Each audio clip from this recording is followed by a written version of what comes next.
go, sort of. Yeah, sure, why not? We'll go with that.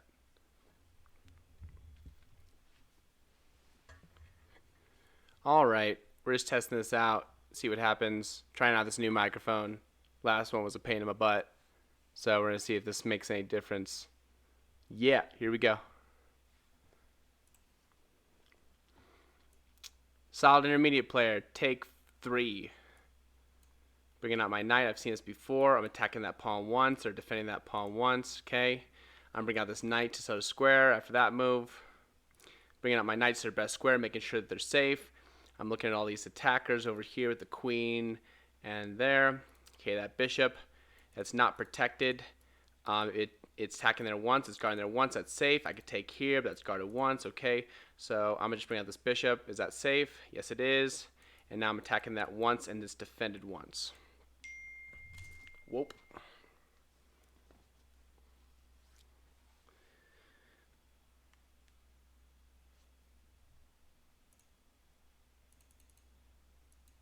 Knight d4. Interesting. Okay, let's see here. I can, let's see here. This is attacking here one time, but I'm defending it one time. It's attacking here one time, but I'm defending it 2 times. I'm attacking that one time, it's defended 2 times. I'm attacking here one time, it's defended no time. I can take that for free. I can take that for free. I will take that for free. Now again, I'll tell you as an advanced player, I am slightly concerned about this queen g5 idea, which I am familiar with based on one of my other videos I put out there, 3 trap openings. However, as an intermediate player, it's kind of okay if I fall for this. You know, I'm not doing anything too spectacular. I'm just mostly trying to follow these principles. All right, let's see here. I'm attacking that one time, but it's defended 3 times. That's no good. I'm attacking here 2 times. It's defended 2 times, so that's okay. Other than that, attacked once, all those same things. Since there's no attackers going on here, I'm going to just go ahead and castle, I think. Get my king safe. So I'm just going to keep following basics. I think that was a mouse slip. But, yeah. Okay. So, yeah, that's not attacking anything. So I'm going to just continue with my plans and play this move. Open up my bishop. Again, I'm just trying to bring out my knights and bishops quickly. Get my center control underway, castle early, follow all those basic strategies, basic strategies, but also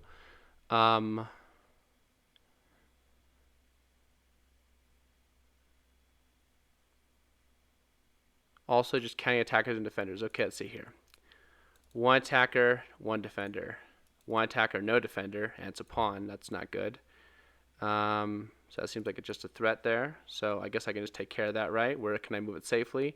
If I move here, then they can take me 1 time, but I can take back, so that's okay.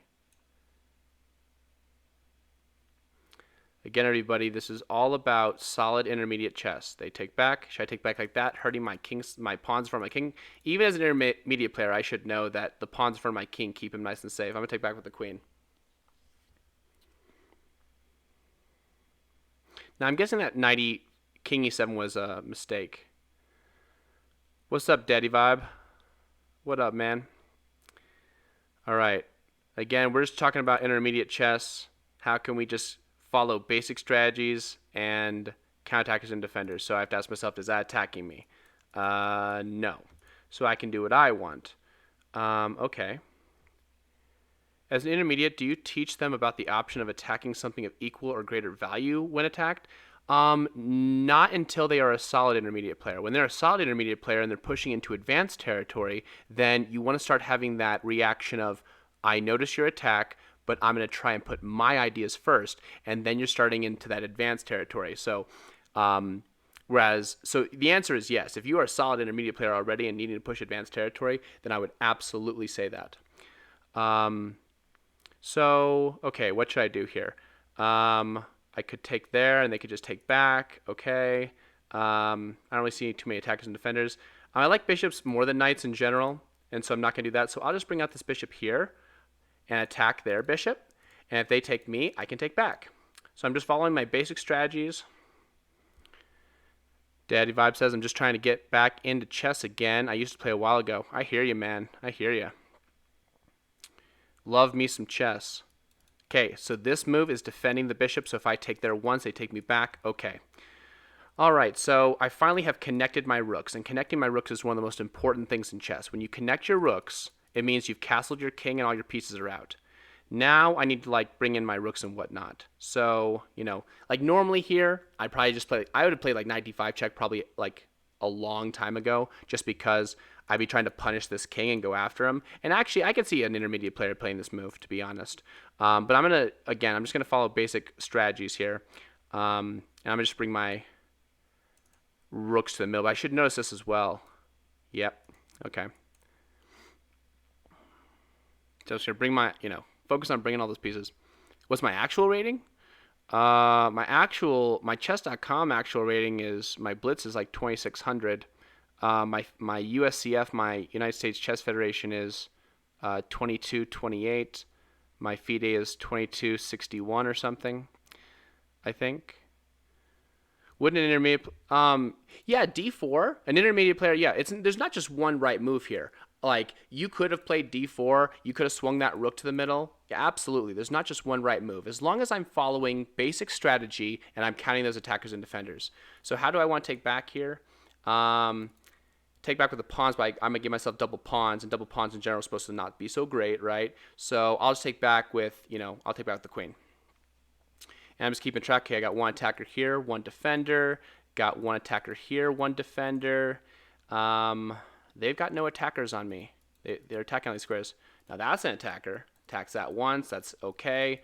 What I mainly care about is this. Even though it's guarded 2 times, I don't want to lose a 3-point piece for a 9-point piece. So I'm going to move this queen to safety. Okay. So where can I put her? I'll just put her here near the center. I know the center is a good spot for pieces. Now, again, like as an advanced player, I might throw in this knight d5 check. It's just kind of a nice move. I might also play like queen g3, trying to like pin the knight to the g7 pawn, and then maybe try to kick it. But again, like I'm just trying to play basic chess here. Attacking my queen. Whoa. Whoa. How do you get titles?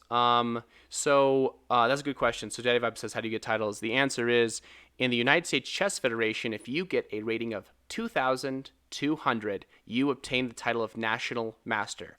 In FIDE, the world ranking system, if you get 2,300, you get FIDE Master, FM. And then after that, there is International Master and Grandmaster, but those have more intense requirements. Okay, is that attacking me? No. Okay, so I can do what I want. Well, I'm attacking that one time, guarding that one time, attacking this one time, way over guarded. Okay. I'm going to bring this rook to the middle and follow my basic strategies. And now something else that I do know how to play as an intermediate player is I do know how to make one-move attacks. I don't always know if they're good, but I do know how to make them. All right, let's see here. Is that attacking me? It's attacking that once, but it's defended once. It's attacking that one time, but that's defended way too many times. It's attacking my queen, which is defended, but I don't care again. So I'm going to just save my queen. Where can I put this queen safely? I got to especially, always, I got to remind myself, look out for those long-range pieces, okay? Because I could easily just, like, swing that queen over to h3 and miss that bishop. That'd be a big travesty. So I'm going to just scoot it over here to g3. No problem. No problem.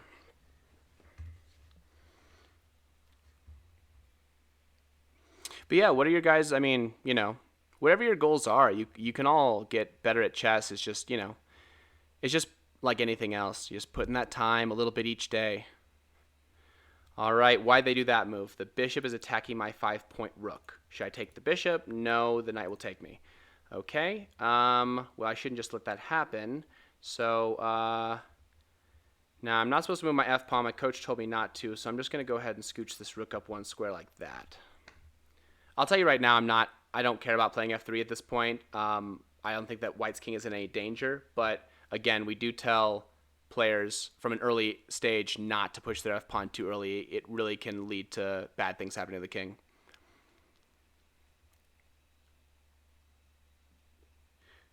So Tiberian says, thanks buddy. I usually call it beginner. I think intermediate is a bit stronger. So I'm trying to avoid I'm like using like 4 categories, like beginner, intermediate, advanced, and mastery. I'm trying to stick away more from ratings. Not that those aren't important, but I think it's more important to focus on skill sets than it is about the actual rating. So, as a chess coach, I mainly work with second to fifth graders quite a bit. And so I'm used to seeing players that hang their pieces left and right, that they're just trying out those strategies. They're not a solid intermediate player. They're still definitely a beginner. And so, that's why, yeah, to think about the way I'm playing right now is to think about like I'm a beginner who is getting consistent at the intermediate things I need to do, the counting attackers and defenders, the knowing the basic strategies, and if I can just be consistent with that, I should be able to maintain ratings of like, in the 1200s, I would say. All right, so let's see here. That's attacking this. I'm going to play a little bit faster here. I'm going to make an attack. That attacks the knight. Since you're not attacking me and all my pieces are ready, I do know that attacking is good, so I'm going to attack your knight. Yeah, totally, man. And so, okay, so in my opinion, and again, these are generic terms, okay? I care more about skill sets than I do about ratings. But if I had to say a rating range for beginners, I would say it's in the rating range of 400 to 800, 1,000-ish, okay? I would say that intermediates are more like the 800, 1,000-ish to like 1,400-ish. I would say that advanced players are anywhere. I mean, it can range, from like 1,400 to like 2,000-ish. And then, you get into that mastery level when you hit the 2,200 plus, right? So, I mean, I guess if I had to put numbers to it, that's what I would say. That's not attacking me at all, okay? Now, let's see here. I need to make, well, that's attacking once, defending once, attacking once, defending once, okay? I could do this move. That attacks there again. Now, I'll just say, everybody, I've been wanting to play this move e5 for a long time. I mean, look at my pieces, okay? Look at this king. The number one shelter in any king are his pawn shield, okay? This king is in the middle as opposed to being castled. He does not have a pawn shield, and what this is going to do is exchange all these pawns and open up all these attacking pathways and probably just rip him to shreds completely. But I don't have to see that as an intermediate player. What I can see is that I am attacking here 2 times, and you're defending it 1 time. So I am making attacks. And sometimes my attacks are good, and sometimes my attacks are bad. One of the biggest mistakes I've seen with intermediate players is that they'll play all sorts of one-move attacks that honestly aren't that great. They put a piece where it shouldn't go, or it just, it's too easy to defend against. All right, is that attacking me? No, but it is defending here 2 times. 1 time, 2 times. But I do like checks. Checks are good, right? Checks are always good, right? Do you think you can play the birds opening? I guess it depends on what you mean by, I know the move is 1 f4. However, I will tell you I've tried to play it like before in a blitz match or in a blitz situation, and I don't know. I'm terrible at it. I blame the opening, but it's honestly me. All right. Does my opponent have any threats? 1 attack to 1 defender. I got to move fast. Time is getting thin here. I could play this check. That's a safe check guarded by my pawn. Boom. I like that. He's got to go there. And then, Now, as something else as an intermediate player is I'm not great at calculating. I can kind of see like 1 move attacks and maybe like count like 1 attack and maybe a parry, but I don't see very far in advance. So I may just see the attack on this king. I may actually see that it's actually attacking the unguarded pawn on b7. And actually now I see 1 attacker and a defender. I may just go ahead and take that. I tried an analogy with school systems, preschool, elementary, middle school, high school, college master, and doctorates, and then super experts. Oh, yeah. However you want to classify it, man, I totally respect that. I think just my personal point of view is I get it. We're all focused on our rating and we play a bunch of chess and we want to see it go up and up. All right, just to be clear here for a bit of speed, I see 2 attackers on this because the pawn. I see 1 defender, so I'm just going to add another defender. I think the importance is to focus on the skill set more than the rating, even though I get it. Like, we all see that rating. We all want to see our rating go up. And yes, rating does matter in the sense that it is a reflection of your strength compared to other chess players. However, when people get so focused on their rating, okay, that is not attacking me anywhere. I'm going to make a 1-move attack on that bishop. when people get so focused on their ratings, they end up making compromised chess decisions. They will make decisions that aren't good, but are based on their desire to win or lose, or based on the rating of their opponent, or the fear that they might lose that many points if they draw. Or, they start making decisions based on the number as opposed to the position, and that's where you can get a lot of trouble. One attacker, no defender. I'm going to take that for free. I cannot take that. Okie dokie here. That's one. That's two attackers and two defenders, and I can't take it. I don't know why I can't take it. I don't like that. I see that the pin here, but I'm intermediate. Let's see here. What can I do? Getting low on time there. Ooh, look, I can make this attack on the rook. Attacks are good. Let's see here. The problem is that it sounds like actual grades of chess players. Yeah. I mean, if you had an actual like school of chess, you could do that. That'd be kind of neat, actually. I think. Push the deep pongy pawn. Okay, it's attacking my queen. I gotta move fast here. If I go here, you attack me once, I'm defended once. That's okay. I saved my queen from the rook. Here, I'm just gonna, at 30 seconds, I just gonna have to move fast. I'm saving my king and I'm attacking the rook. Like no matter how intermediate I am, I will say that if I get to 30 seconds, I just kind of have to trust my instincts. Okay, so I just look at the attackers and defenders and I try my best. I try to count them. Okay, I got one attacker here, no defender. One attacker here, no defender. One attacker, one defender. One against two. One against one. Okay, they took my queen. I'm going to take back. Oh, you guys can't see the clock? Oh, no. Okay, saving the rook. I can take the bishop. I'm at 19 seconds. That's funny you guys can't see this. Okay, hold on. I'm going to have to move faster to try to finish this off here.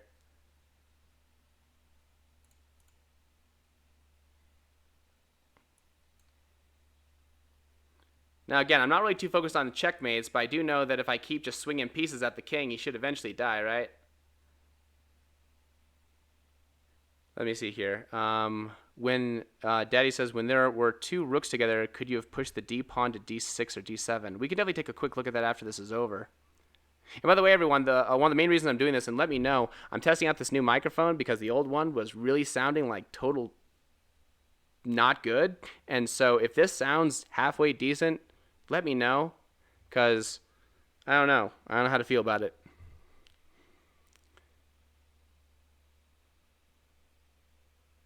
Oh, thank you. Now, I'm probably just going to finish this off. The reality is that I'm threatening checkmate. I don't think there's a way to stop it. And Daddy, as soon as this game is over, we can go back and look at where that d pawn you're talking about is. See what we can see with that. And I'm just going to check, I'll actually keep it simple. As an intermediate player, I probably actually would take there, although you guys can't see it. Let me see if I can. I have to do it now. Eep. Hold on. I'm going to see if I can change this just a little bit so you guys can actually see.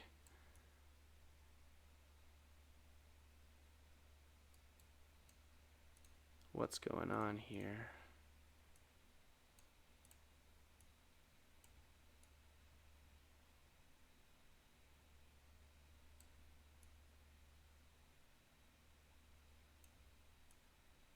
Try not to show my opponent's name so that they don't feel.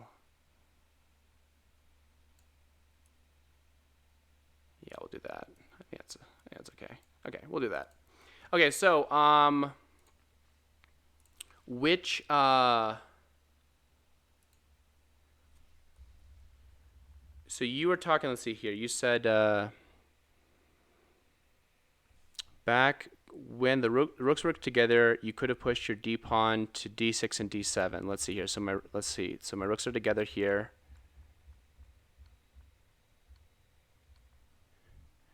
Do you mean here?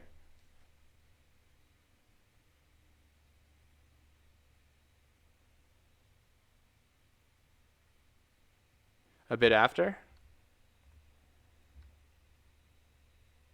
Like his rooks. Like now?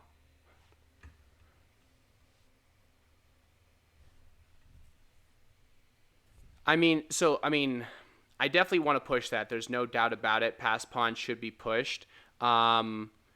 And as actually as an intermediate player, I should be able to know that. Like I should know certain things like I should know like rooks belong on open files. I should know pass pawns must be pushed. Things like that.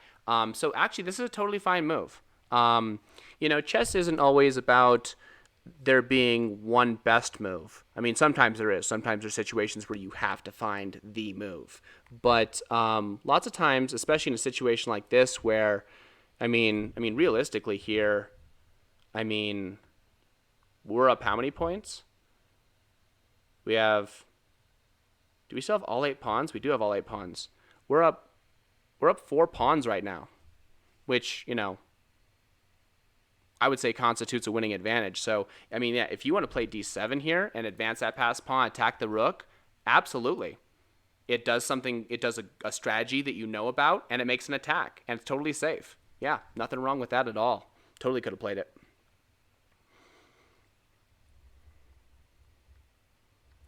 So what are you all up to today? I'll try this one more time.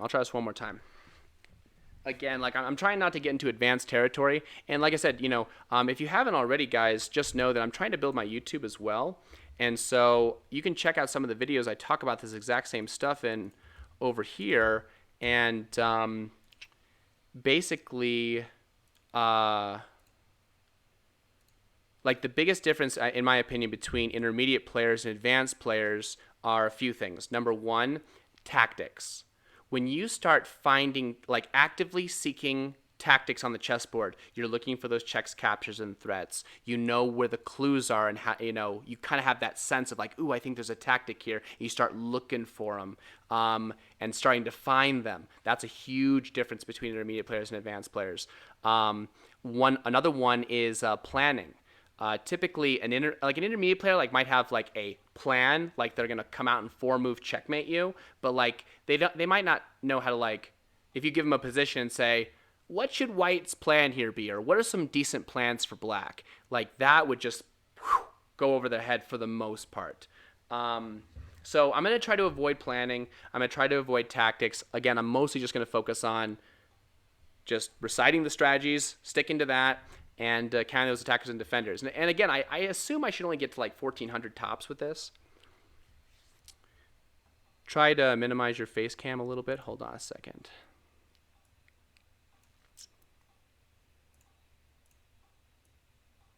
Let's do that. Let me know how that goes. It should be okay, I think. Okay. Here we go. One more, and then I got a lesson at 3:30. All right. So E4. Bobby Fischer said this is best by test. E5. I've seen this before. We're playing knight F3. I'll bring out my knights towards the middle. Okay. Why'd they do that move? They are defending their pawn one time against my knight, so I'm not going to take it. It also opens up that bishop like that. I got to be aware of those long-range pieces. Always, you want something that's going to help all intermediate players is always just keep a look at those long-range pieces. Okay, you're not threatening me here, so I'm going to bring out my knights first, not away from the center, but towards the center. Most, like 95% of the time, the knights are going to go to these same 4 squares. And that knight comes out there too, attacking these squares, but nothing actually that's mine. So okay, I'm going to bring out this bishop. I know the dream position. I know that bishops usually like to go here and here. And so is that safe? I don't see anything that can get me. Okay, there we go. 1 attacker, 1 defender, 1 attacker, 2 defenders. All right, let's see here. Oh my gosh, this is actually, I feel bad because this is actually almost legal's mate. If I play h3 and he plays bishop h5, I have knight takes e5 tactic. I won't do it.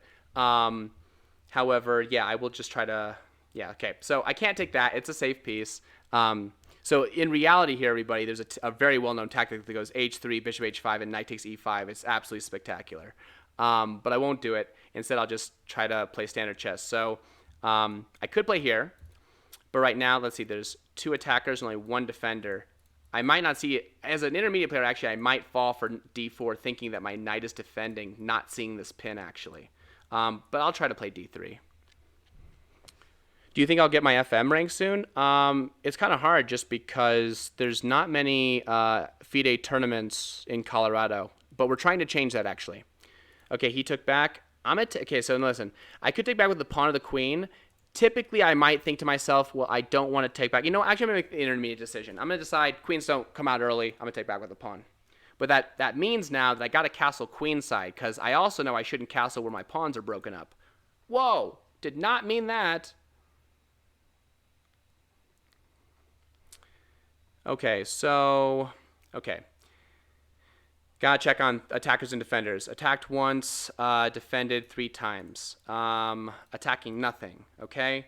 I should bring out this bishop. I want to bring out there. That's where I'm supposed to go, but that's not safe. The pawn will just take me. So that leaves me with maybe here. Is that safe?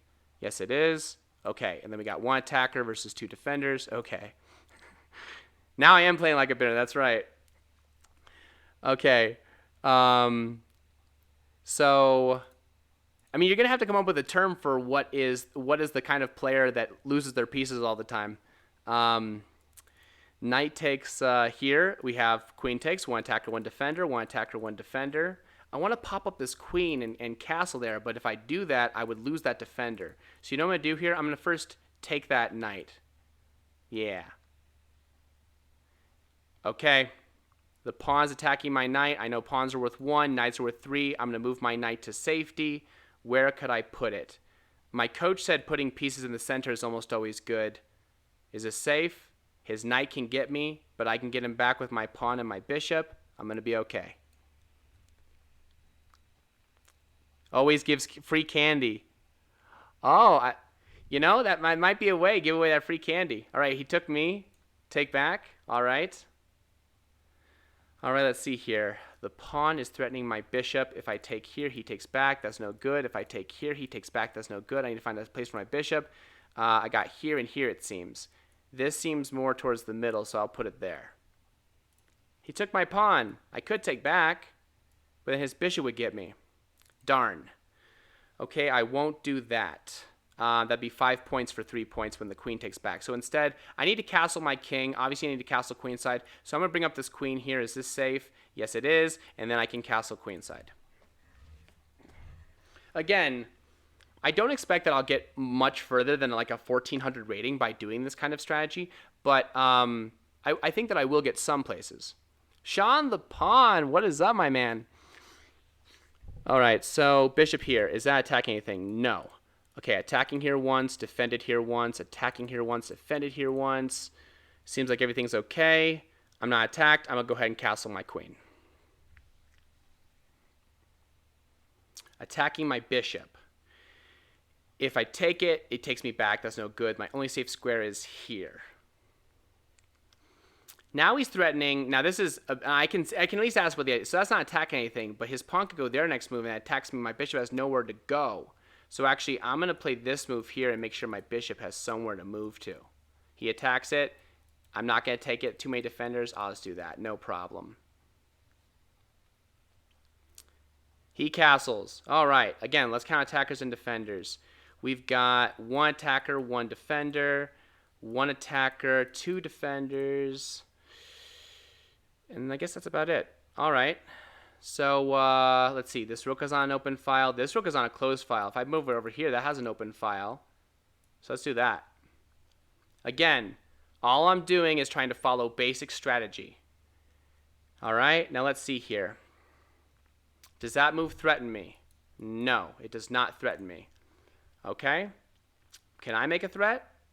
I could play this queen over to h6. The queen and the rook threaten checkmate. Is that safe? I don't see how he can get me. Let's do it. What? Check. I have 2 attackers and 1 defender, and he resigned. Okay, now I'm gonna stop talking like a intermediate. So the reason he resigned here was that he saw. And listen, I kind of gave myself an excuse to play this move. The reality is that as a more advanced player, I should calculate. Okay.